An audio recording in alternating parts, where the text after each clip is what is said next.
Hi there, Jeff here from HCM Houston.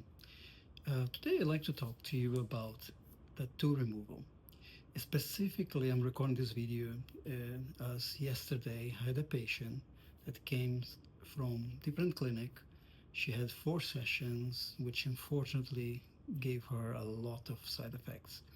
And those side effects I'd like to discuss with you and maybe perhaps avoid to see. I have seen this far too often, and I think it's a good timing for me to record this video. And I would like to show you what happened to this patient and how to prevent that to happen for for yourself or for someone that you know. So it's very important to pay attention and understand the tips I'm going to provide here and how to prevent this to happen ever again with anyone else.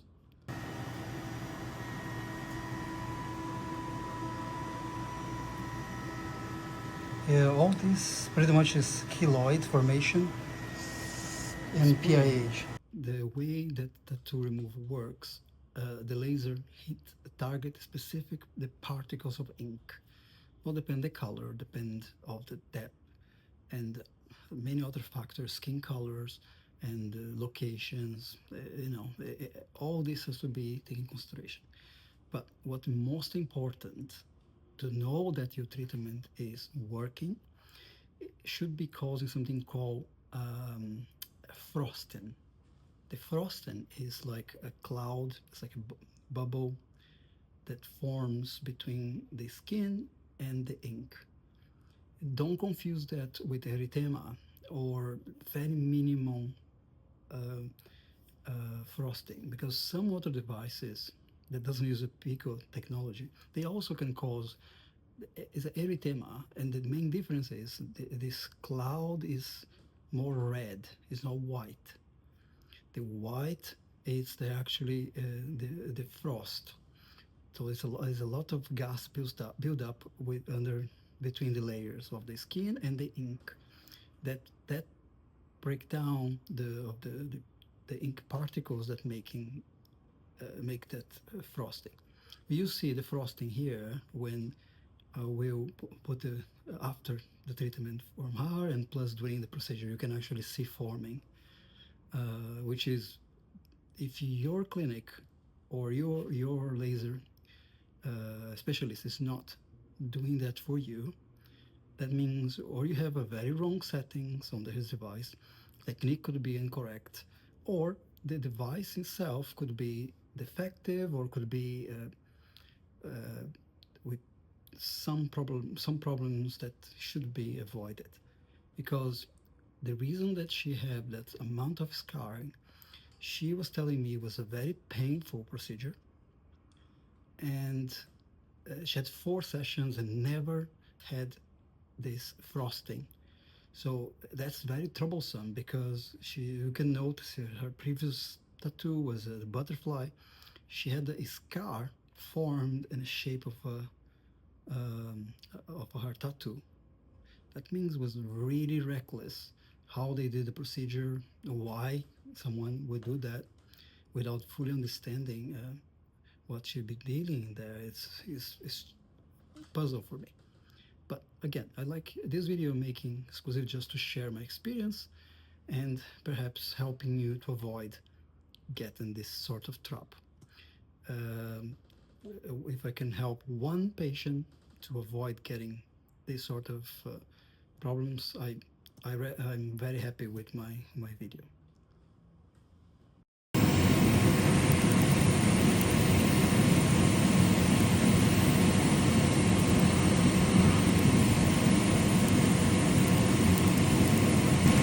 Okay.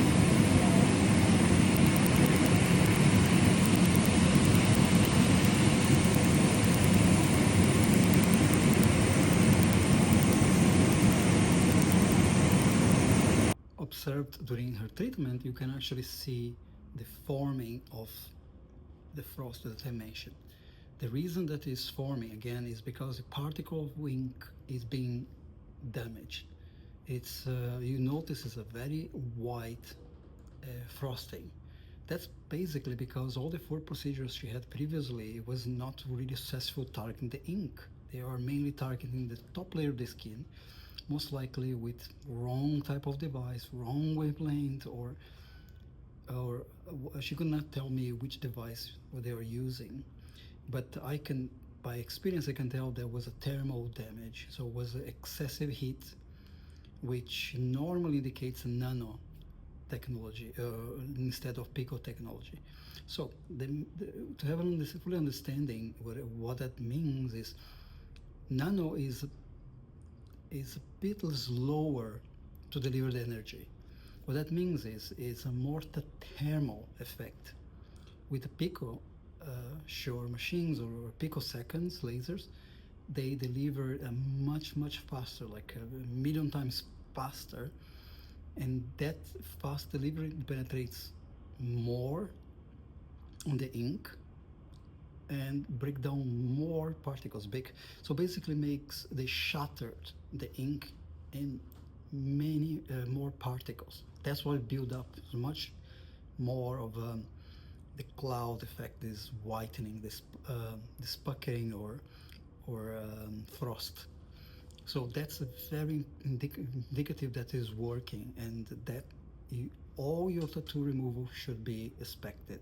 You should be targeting that sort of effect. The only time that you're not gonna have as much cloud or the frosting would be when is almost completely vanished the tattoo. I'm also going to add here a little short video of the previous patient that she had been having other procedure somewhere else, and then she started with us, but she's already on the last treatments to complete, finalize her tattoo. So we notice is no scarring, there's not much of a problem, but also you can see the forming of a tiny bit of the frosting, which is very good. Again, it's a very good effect to have. One, how was that? Not bad at all. I don't feel it. Yeah, I feel that. It's not bad.